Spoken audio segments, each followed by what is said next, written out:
teoría consistente en cómo es nuestra Constitución desde el punto de vista de las Fuerzas Armadas, cómo ha sido su origen, su génesis y su posible modificación. Desde luego, unas Fuerzas Armadas, unos ejércitos nacionales, es una obviedad que hay que considerar que estamos hablando de ejércitos nacionales. No se ha hablado apenas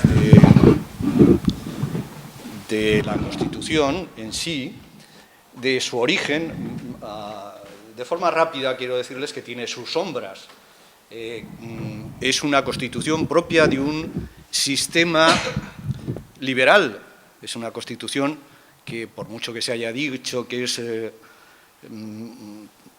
sucesión por la ley de la reforma política, no es una reforma, se cambió de un régimen drásticamente, pasando por la demolición del anterior al actual, a un sistema liberal.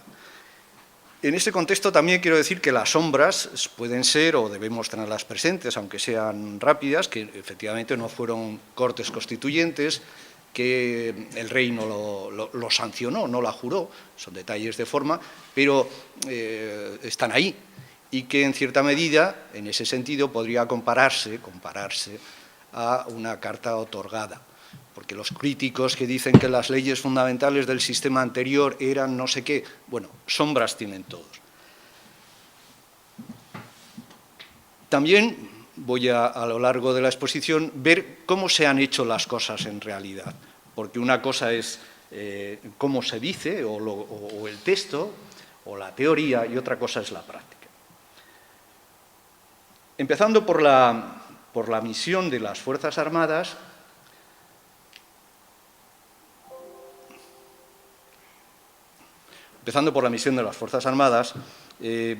punto por punto de ellas, hablaremos de unas Fuerzas Armadas que tienen como misión defender a España. Habrá que ver cómo definen esa España, qué es España, cuál es la composición de esas Fuerzas Armadas, definiciones anteriores de otras constituciones, qué posibles amenazas, de qué enemigos hay que defender a España, y concretamente el último párrafo, que es la defensa del ordenamiento constitucional. Por supuesto, también en la Constitución, no solo en el título preliminar, es importante decirlo, está la misión, hay en otros articulados partes que afectan a las Fuerzas Armadas, como que el rey es el mando supremo, las fuerzas que contiene, cuál es la composición de esas Fuerzas Armadas, el servicio militar, el que puede haber un servicio civil, y a la vez una de las primeras, una de las muchas contradicciones es que al hablar del servicio militar da por sentado el derecho a la objeción de conciencia. Esa dualidad de la Constitución la encontramos al hilo de esto que estamos haciendo, analizando la misión, pero está en muchos otros puntos.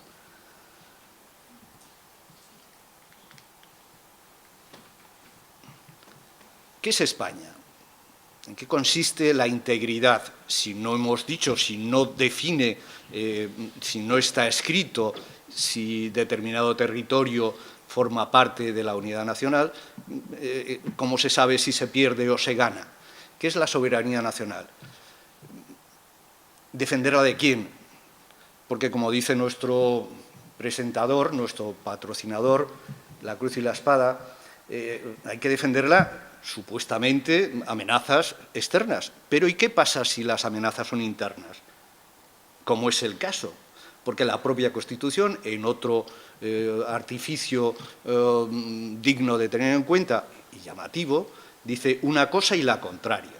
Habla de nacionalidad, de la nación española, es la única vez que lo cita en el artículo 2, en el título preliminar, patria común e indivisible, y a continuación, ni siquiera reconocido, a continuación reconoce y garantiza las nacionalidades, concepto nuevo en las constituciones, en la nuestra, por supuesto, y claramente peligroso. Entonces, estamos ante esa misión que vemos que ya nos plantea graves problemas. Composición de los ejércitos, empecemos por ello. Dice el artículo 2, título preliminar, luego incidiré un poco en esa primera parte, en esa preeminencia, que los ejércitos, las Fuerzas Armadas, lo componen el ejército de tierra, el de mar y el de aire. Y no mienta en ese párrafo a las fuerzas de orden público. Se ha caído con relación a la orgánica anterior las fuerzas y cuerpos de seguridad del Estado. Antes las Fuerzas Armadas eran la Guardia Civil también y la Policía Armada. Tenían el Código de Justicia Militar, estaban sujetos, estaban en el organigrama. Se han caído. Bueno, pues la primera consideración es que eso estaba pactado desde antes de que se debata la Constitución. En los pactos de la Moncloa, que no solo eran económicos, tocaron muchísimos puntos. Uno de ellos es este, que las fuerzas y cuerpos de seguridad, las fuerzas de orden público, la Guardia Civil y la Policía van a tener un mando civil del Ministerio de Interior.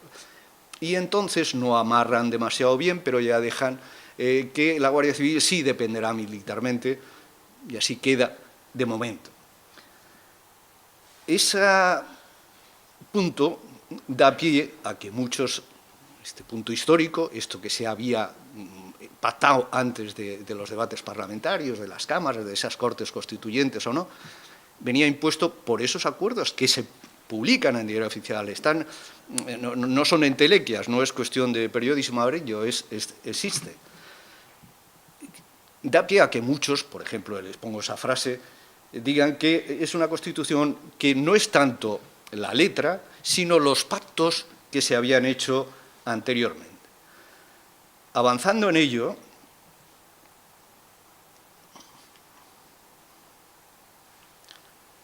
luego veremos que no solo es los pactos de la Moncloa, es que ha habido otras injerencias precisamente externas o con un componente externo importante. ¿Qué otras definiciones o qué definiciones hay en las constituciones anteriores? Hemos hablado de defensa contra posibles enemigos interiores. ¿Eso ha existido en otras constituciones? Pues en la primera sí. Llamativamente, la PEPA, la de 1808, es francamente superior en varios contextos a las que le siguen. La definición de España es muy buena. El rey de las Españas habla de las Españas a la vez que habla de nación, no habla de las naciones, habla de la nación española, habla de las Españas, de los españoles de ambos ministerios, está diciendo, sin hacer una lista detallada, de que las provincias americanas, las provincias de ultramar son España. Habla de la religión, habla de en el nombre de Dios arranca. En fin, está definiendo a España mucho mejor que lo hace la del 78. Y en el orden de misión de las Fuerzas Armadas hace esa mención al orden interior y también crea una figura curiosa para contrarrestar. Las constituciones, como la ley tiene muchas veces la trampa, las constituciones también. Aquella constitución habla de milicias nacionales que de alguna forma contrarrestan, es el poder político el que tiene un mando sobre fuerzas armadas provinciales y a lo largo del siglo XIX va a haber esa lucha entre el ejército regular y las milicias provinciales. Las posteriores siguen igual, quizá la más llamativa sea el proyecto de la Primera República, que habla de la unidad, hablando de estados, habla de la unidad e integridad de la nación y detalla todos los territorios que componen el Estado. Distingue entre estados y territorios, por ejemplo, Filipinas es territorio, pero bueno, detalla. O sea, hay constituciones, hay antecedentes que fijan claramente lo que quieren decir con esos conceptos fundamentales. La del 31 habla de los límites y Pasamos entonces, a continuación, al claro antecedente de la Constitución del 78, que son las leyes fundamentales. Las leyes fundamentales van desgranándose, van surgiendo desde el año 38, en plena guerra, hasta el año 67, pero van fijando unas garantías, unas leyes que difunden y generan una especie de Constitución muy detallada y bastante avanzada. Concretamente, la definición de España de los principios del movimiento es francamente buena y envidiable. Aparte de hablar de que España es una unidad de destino universal, de que la ley de Dios bajo la doctrina, siguiendo la doctrina de la Santa Madre Iglesia, de que España es una raíz de pueblos, está hablando de Hispanoamérica, habla de la unidad, habla de la independencia, habla del hombre como... La definición de España que hacen los principios del movimiento sobre ser envidiable en su contenido moral, en su contenido espiritual, es muy detallada y es muy buena. Por otra parte, la misión de las Fuerzas Armadas que dibuja la Ley Orgánica del Estado también es muy buena y merece la pena leerla también. Ahí es donde habla de que las Fuerzas Armadas lo componen los ejércitos de tierra, mar y aire y las fuerzas de orden público que garantizan la unidad e independencia de la patria. La seguridad nacional, habla concretamente de la seguridad nacional, porque en la definición del 78 no aparece, y el orden institucional. Orden institucional que no es lo mismo que ordenamiento constitucional. Las instituciones es una cosa distinta, es cada una de las organizaciones fundamentales del Estado, por decirlo así, que sustentan los pilares de la familia, el religioso, la economía. Estamos hablando de entidades superiores, no solo de la monarquía, no solo del ordenamiento constitucional, está hablando de eso, los pilares de la sociedad.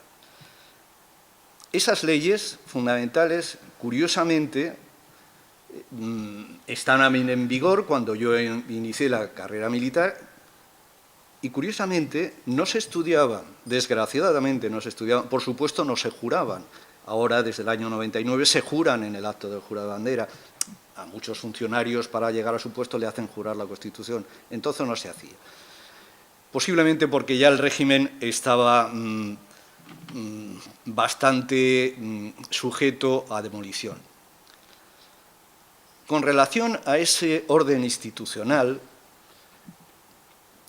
para muchos, bueno, en aquella época hay estudios, la función de los ejércitos, la función de ejército como institución, incluso como institución política, no solo las Cortes, sino como garante político de la seguridad y del orden interno, estaba escrito en tres posturas, en tres tomas de posición. Una posición expectante de seguir el desarrollo nacional, una posición como grupo de presión, si la sociedad, el Estado se descompone, hace llamadas de atención para que esos malos pasos se corrijan. Y como ejército al poder, como último factor corrector de una situación.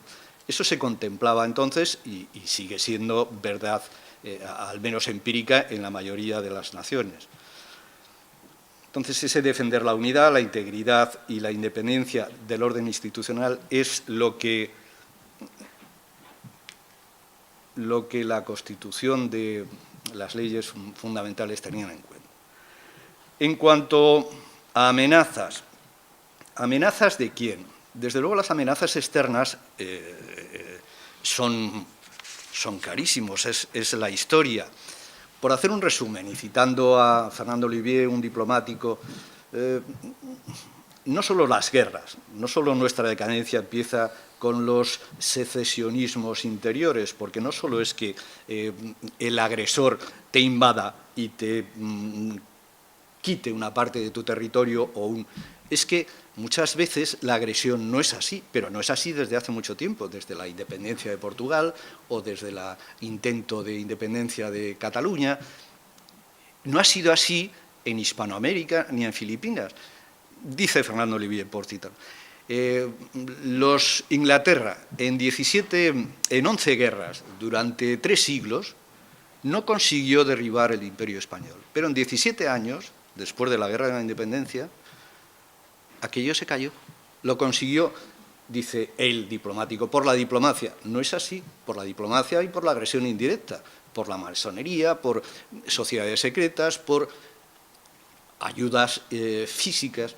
Entonces, esa visión de la amenaza externa está clara. He hablado de la Guerra de la Independencia y es claro que la Guerra de la Independencia trae un tremendo resquebrajamiento de España por los hijos de la Revolución Francesa, que nos invaden por un lado, y por los hijos de la Revolución Inglesa, que nos ayudan. Nos ayudan siendo el caudillo de los ejércitos nacionales un inglés, nos ayudan llevándonos a donde ellos quieren en gran medida. Bueno, pues esas agresiones externas apoyadas en enemigos internos, fortaleciendo o con dinero, con armas, con 1000 formas a las disensiones internas existen. O sea, el ataque a la unidad de España, a la existencia de España, es antiguo. En épocas más recientes tenemos que desde el año 1923, aproximadamente, 23 al 33, aparece el término Galeusca. Galeusca, que es Galicia, Euskadi, Cataluña. Y luego en el 30 y tantos, para seguir, después de la guerra, en ese mismo término, en esa misma acepción, fomentado por la agrupación masónica internacional. Esos hechos documentados, que están con declaraciones públicas, con escritos públicos de contactos de alianzas, triple alianzas por Galicia, por Vascongadas, por Cataluña, están ahí, están adelante, y ese apoyo encubierto externo por sociedades secretas también está. Últimamente, durante la Segunda Guerra Mundial, el blando anglosajón tuvo en el punto de mira crear también una secesión en Canarias. Y a partir de ahí, y hasta nuestros días, de alguna forma, Galeusca se escribe de las dos formas, con K de Euskadi y con K de Canarias. Bueno, no solo son esos movimientos. He puesto, eso está un poco de acorde con esas tendencias de mundializadoras, de romper no solo el altar, sino el Estado. Se acabó con las monarquías, pero se está tratando en gran medida de trocear los estados. Esa Europa de los pueblos, esa Europa de las regiones, en cualquier caso, buscan esa disgregación de las naciones para dominarlas mejor. En ese contexto pongo ese otro, eso es un meme de los que circula por ahí, porque recientemente se celebró un aniversario, el aniversario de los que habían estado en Fuerteventura, después de haber ido al contubernio de Múnich, extrañados. Bueno, pues en la prensa parece que ellos mismos dicen que la CIA apoyaba ese movimiento que hubo en Múnich, el famoso contubernio, para cambiar España. Múnich, pues Múnich no lo dicen solo estos señores en un periódico, no es una noticia amarilla. En el diario de sesiones del Congreso aparece. Hay dos senadores, Villarregui, de Demócrata Cristiana, y González Seara, que lo dicen, hablan. No podemos cambiar el término de nacionalidades, hablando, porque es un compromiso que se adquirió en Múnich. Bueno, está recogido, se puede ver en Internet, buscando en el diario de sesiones, en la fecha es. Tierno Galván, en esos debates, también dice lo mismo implícitamente, aunque él busca la responsabilidad de ese pacto que no se puede cambiar a la plata junta, a la izquierda, PSOE comunista. Pues también está recogido. Mientras había estas discusiones, dos de los padres de la Constitución, Roca, separatista, y Soletura, comunista, estuvieron a punto de romper esa mesa de redacción de la Constitución si seguía debatiéndose, porque tenía que salir sí o sí el término de nacionalidad. Miguel Herrero y Rodríguez de Miñón escribe, y se recoge por ahí en varios libros que citan textualmente sus palabras, que él cedió, al final cedió UCD, aceptó las nacionalidades, el término, pero de alguna forma le echa la culpa a Íñigo Cavero, democracia cristiana, luego va a tener que ver con el divorcio, como el campeón de esas nacionalidades. Íñigo Cavero había estado también en Múnich, curioso tenerlo en cuenta. Y dice también Herrero Rodríguez de Miñón que el término se podría haber evitado porque tanto Pujol como el PNV estaban de acuerdo en no poner nacionalidades y poner pues, el Principado de catalán, o términos históricos, pero no la palabra en sí, nacionalidades, con la carga peligrosísima que tiene. Señoría de Vascongadas, pues no se hizo, salió lo que tenía que salir supuestamente por esos pactos previos. Pactos previos que hemos dicho que se hacen en el exterior y que la CIA apoyaba, o si no, desde luego la masonería organizaba, orquestaba estas cosas. Hubo debates importantes, hubo propuestas, incluso por miembros próximos al poder, Díez Alegría, no salió porque no podía salir. Torcuato Fernández Miranda, que era el autor de esa transición de la ley a la ley, de este cambio tal, también se opuso, hasta el punto que no firmó la Constitución y hasta el punto que esa toma de postura sirvió para que fuera defenestrado automáticamente. Y en pocos años murió, no se sabe muy bien, pero desde luego desterrado, no, pero en Inglaterra, absolutamente proscrito. Incluso Suárez no fue a su entierro. Al poco de la Constitución, cuando se estaba votando el Estatuto de Autonomía de Cataluña, Blas Piñar dijo que, bueno, aparte de documentar la burrada suicida del término nacionalidad, es que en 2 años, en 2 generaciones, 50 años, si hablamos de 25 o 50 años, España no se podría ser español y catalán. Llevamos 40 y estamos viendo que no está nada descaminado. Pero lo tremendo es que en esa votación del Estatuto catalán se quedó él solo en la oposición, fue el único voto negativo. Se había ido creando una clase dirigente que claramente favorecía este suicidio nacional. ¿Y qué ha pasado con las Fuerzas Armadas y la defensa del ordenamiento constitucional? Pues más o menos igual que con los ejércitos y la defensa del orden institucional con relación a las leyes fundamentales. Se han ido doblegando, desgraciadamente, y no se ha defendido. Pero no se ha defendido, como luego diré, no solo en aspectos que le afectan a ellas, sino en todo el ordenamiento nacional.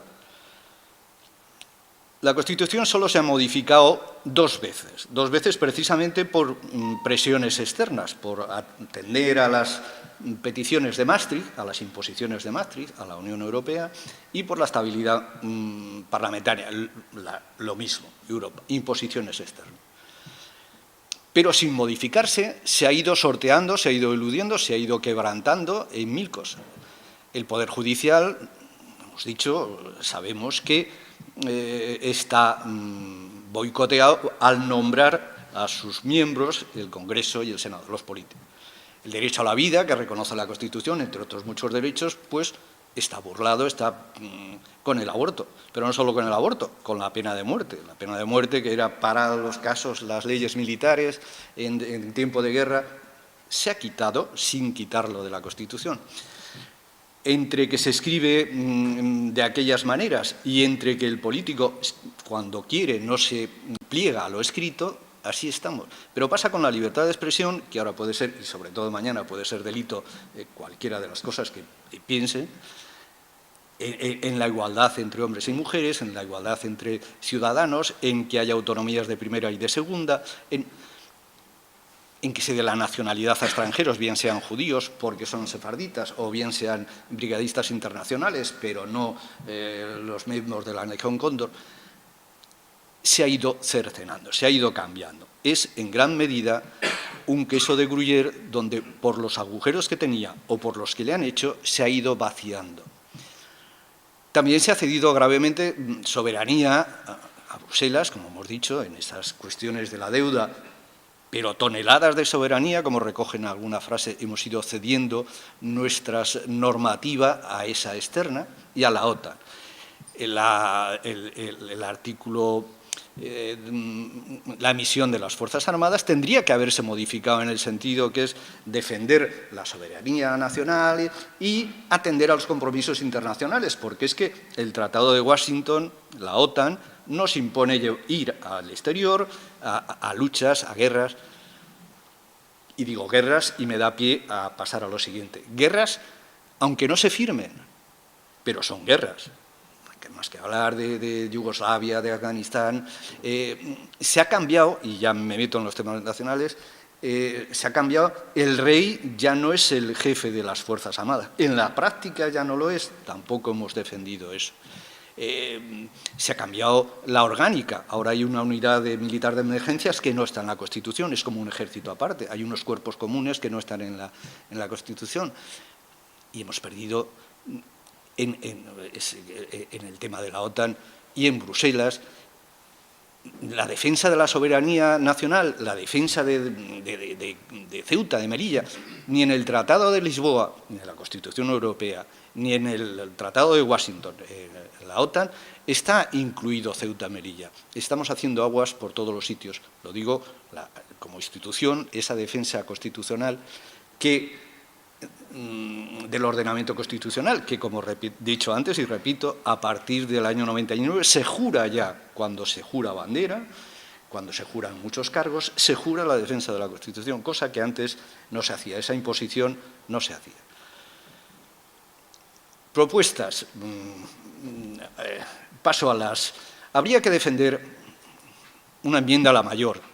Fundamentalmente la Constitución es la constitución de un régimen y si no se cambia el régimen, esa constitución o la que venga no va a ser sustancialmente distinta. Habría que cambiar el régimen. Los problemas que tiene España no se solventan solo con el cambio de constitución, el maniqueo, seguramente, cambio de constitución, como se hizo en la anterior, de aquellas maneras, de aquellos pactos, y luego con hechos consumados distintos. Pero, centrándome en las reformas para unas Fuerzas Armadas, tendrían que estar blindadas en esa labor, en esa entidad de institución. No pueden estar indefensas y relegadas a un plano posterior, porque si, como dice el sentido común, y se escribió en tiempos, van a ser los garantes de la nación, no solo para afuera, sino si el poder cae en la calle, las revoluciones internas caen que no estamos hablando de cosas tan raras. Esas Fuerzas Armadas tienen que estar fortalecidas, protegidas, tienen que tener autonomía militar. Autonomía militar es que, sin haberse cambiado, se ha vaciado el contenido de las Fuerzas Armadas. Los consejos superiores del Ejército ya no eligen a los mejores.